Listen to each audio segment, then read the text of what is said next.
मेरे श्री राम सदा सदा के लिए अयोध्या के होने जा रहे हैं। राज्याभिषेक के इस शुभ दिन पर उन्हें आशीर्वाद दीजिएगा छठी मैया।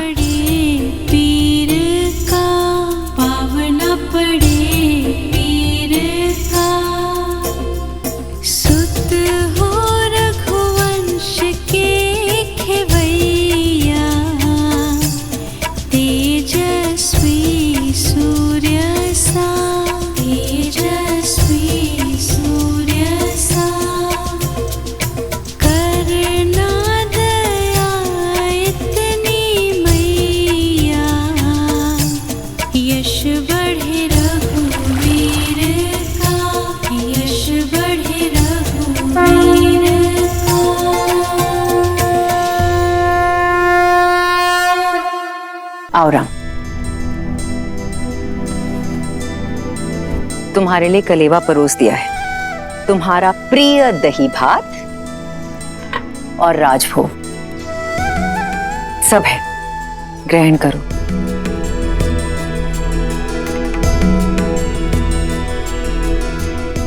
माँ, सीता का है? भोर की पूजा समाप्त नहीं हुई? रघुकुल की चारों पुत्र वधु भोर से ही तट पे हैं। महर्षि मुद्गल के कहे अनुसार छठी मैया की पूजा कर रही हैं।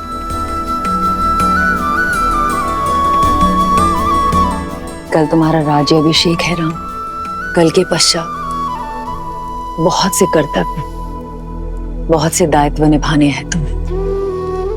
ऐसे में तुम्हारी अर्धांगिनी, तुम्हारी सीता तुम्हारी शक्ति में भक्ति का बल डालने का प्रयास कर रही है। तुम्हारी लंबी आयु और अयोध्या के सम्मान के लिए प्रार्थना कर रही है। रघुकुल के दीप की सुरक्षा की प्रार्थना कर रही है।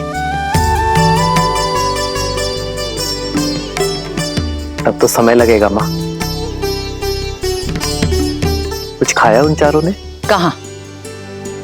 12 प्रहर का उपवास है उनका, जो तुम्हारे राज्याभिषेक से पहले ही समाप्त होगा। परिवार में पुरुष चाहे सफलता के जिस भी शिखर पर पहुंच जाए, उसका आधार, उसकी धरा एक स्त्री ही होती है। और मां, घर की उन्नति में पति पत्नी दोनों ही भागी होते हैं ना, तो व्रत केवल स्त्री ही क्यों रखे? मैं भी सीता के लिए व्रत रखूंगा। राम सिया राम सिया राम सिया राम, राम सिया राम सिया राम। और मेरा ये व्रत सीता के प्रति मेरे प्रेम और सम्मान का प्रतीक होगा। हाँ, मेरा राम जितना प्यारा पुत्र है, उतना ही उत्तरदायी पति भी है।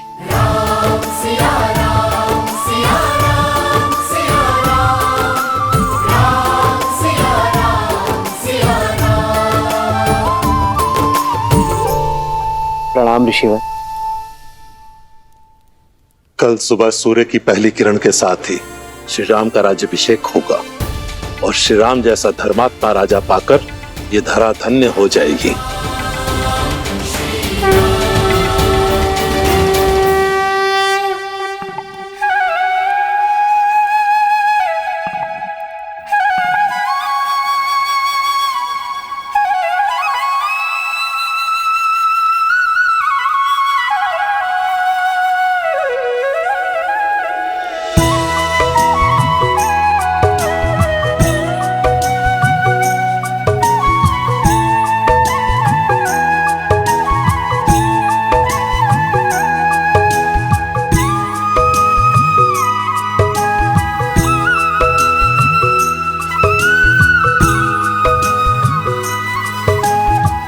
हमारे कारण इन्हें भी प्रातः उठकर आना पड़ा।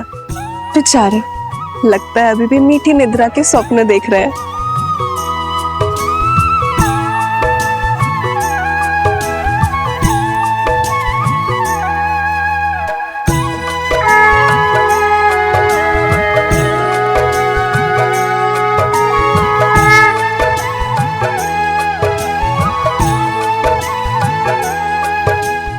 तो छठी माँ की पूजा हम अपने बच्चों के लिए रखते हैं ताकि उनका जीवन सरल हो और कोई परेशानी ना हो।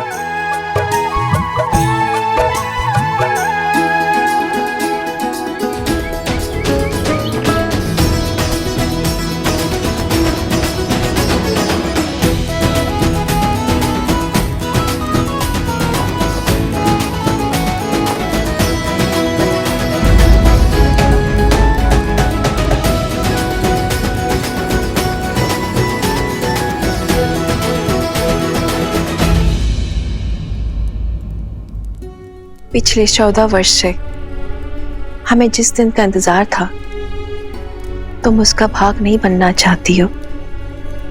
हमारा राम राजा बनने वाला है। चलो कैकेयी, ये समय बीती बातों का शोक मनाने का नहीं, आने वाली घड़ी के सुख में रंगने का है। आपको मुझ पर क्रोध नहीं आता? इस समय भी आप मुझे अपना दोषी नहीं मानती? कैकेयी दीदी, वनवास में जाने से पूर्व स्वयं राम ने तुम्हें क्षमा कर दिया था और हमने भी आपको क्षमा कर दिया था। मुझे राम के प्रति तुम्हारे प्रेम में ना पहले कोई संदेह था ना है। मुझे ज्ञात होता कि समस्त भूमि के राजाओं से मेरा राम राजधर्म सीखेगा, ज्ञान प्राप्त करेगा, तो वनवास का ये वचन पहले मैं मांग लेती। दीवे, आपके भीतर ममता ही नहीं, बुद्धि माता का सागर बहता है। धन्यवाद दीदी। तो दीदी, तनिक आप भी इस ज्ञान की गंगा में गोता लगा लीजिए। भूल का भार छोड़िए और पुत्र के राजाभिषेक में चलिए।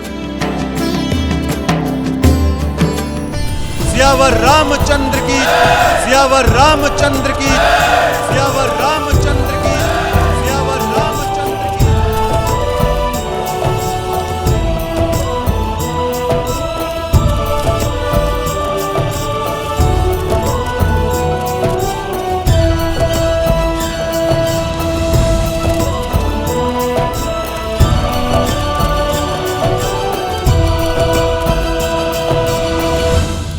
सियावर रामचंद्र की, सियावर रामचंद्र की, सियावर रामचंद्र की, सियावर रामचंद्र की।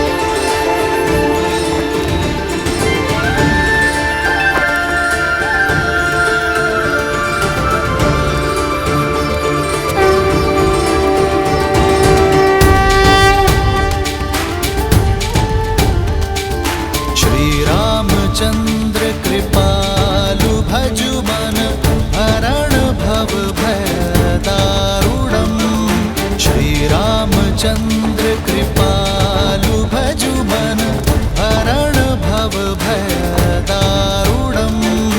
नव कंज लोचन कंज मुख कर कंज पद कंजारुणम्।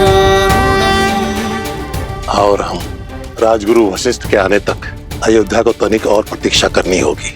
तब तक आप माताओं का आशीर्वाद ले लीजिए। आइए। अमित छवि नव नीला नीरज सुंदरम। पटपीत मानहु तड़ित रुचि सुचि नौमि जनक सुतावरम। श्री राम श्री राम, राम राम श्री राम, श्री राम श्री राम, राजा राम श्री राम।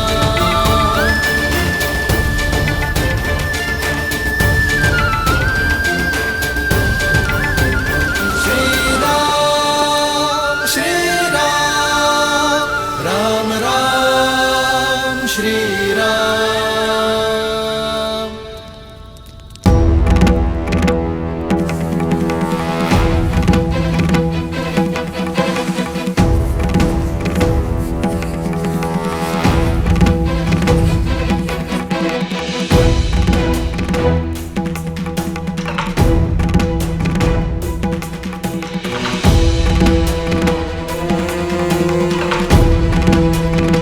महर्षि पराशर, नक्षत्रों से उलझने के लिए अभी बहुत समय है।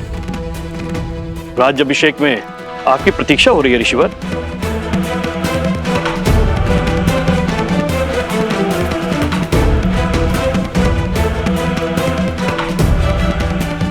आप इतने गंभीर क्यों हैं ऋषिवर? क्योंकि ग्रहों के संकेत ठीक नहीं है। जब किसी के भाग्य में राहु की छाया पड़ जाती है तो असुरी माया कोई ना कोई कष्ट जरूर देके जाती है। मुझे राम पर विश्वास है।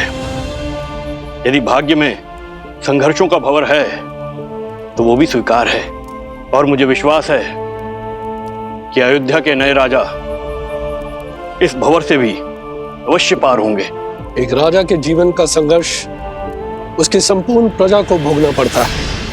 इस राज्याभिषेक के समय की कुंडली में यह स्पष्ट है कि एक महाअसुरी शक्ति अयोध्या में प्रवेश करने वाली है।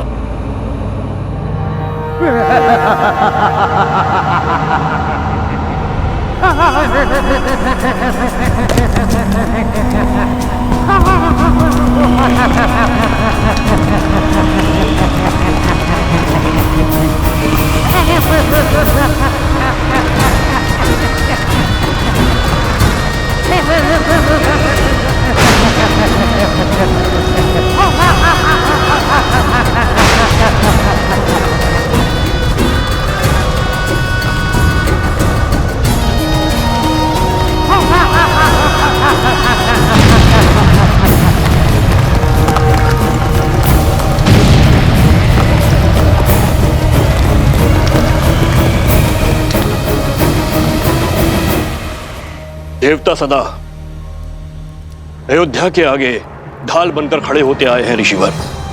यदि कोई आसुरी शक्ति राम राज में प्रवेश करने की चेष्टा भी करेगी तो उसका सामना धर्म की शक्ति से होगा। आप आइए और राम को आशीर्वाद दीजिए।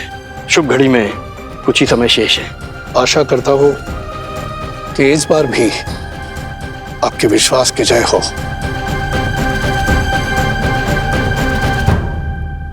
आइए, चलिए।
अरे शीघ्र चलो, आज अभिषेक का समय हो गया है।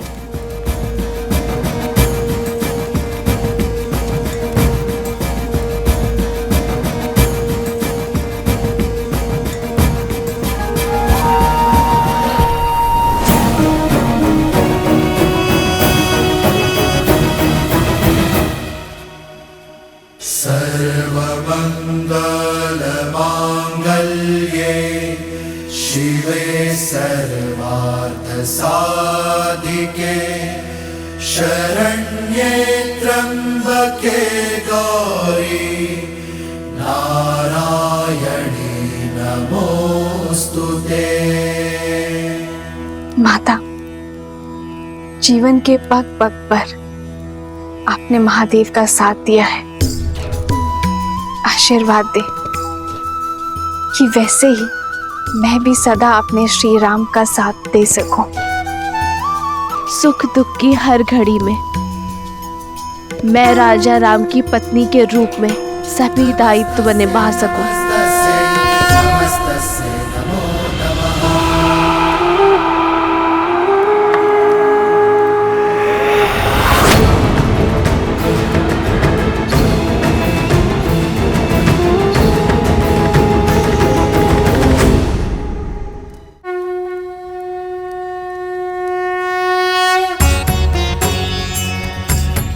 राज्याभिषेक न केवल एक रीति है, बल्कि होने वाले राजा के पवित्र उत्तरदायित्वों के लिए पवित्र प्रारंभ है। रीति अनुसार मंगल बेला में सर्वप्रथम श्री रामचंद्र जी की देह को तेल, विविध औषधियों के मर्दन से शुद्ध किया जाएगा। पृथ्वी, जल, अग्नि, वायु, इन 4 तत्वों के साथ आकाश तत्व के जुड़ने से इस तन का निर्माण होता है और इसमें सबसे अधिक रोग उत्पन्न होते हैं वायु तत्व के कारण।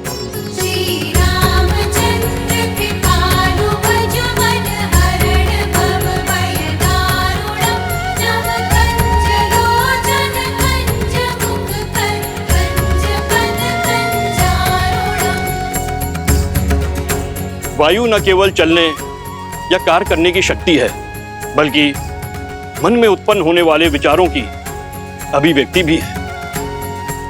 मन के मैल के कारण ही समस्त संसार में पाप, अपराध और दुराचार होते हैं।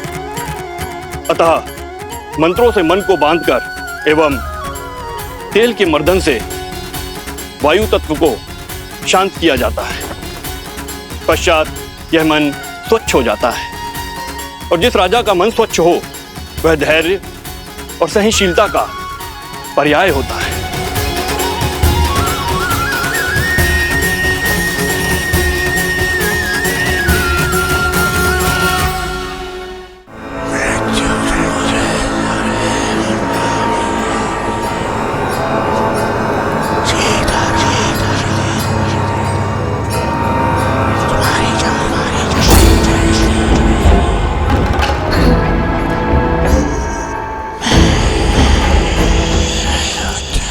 ना जाने कौन बड़बड़ाया जा रहा है, कानों में विचित्र स्वर आ रहा है, ना ही कुछ समझ में आ रहा है और ना ही कोई दिखाई दे रहा है। जाने कौन है जो पूजा भी नहीं करने दे रहा है।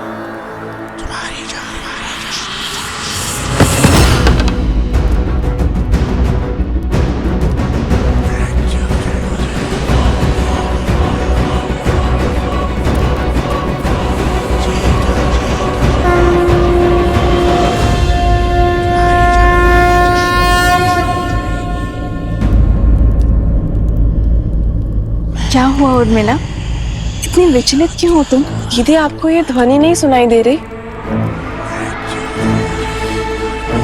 कैसी ध्वनि? मुझे तो कुछ सुनाई नहीं दे रहा है।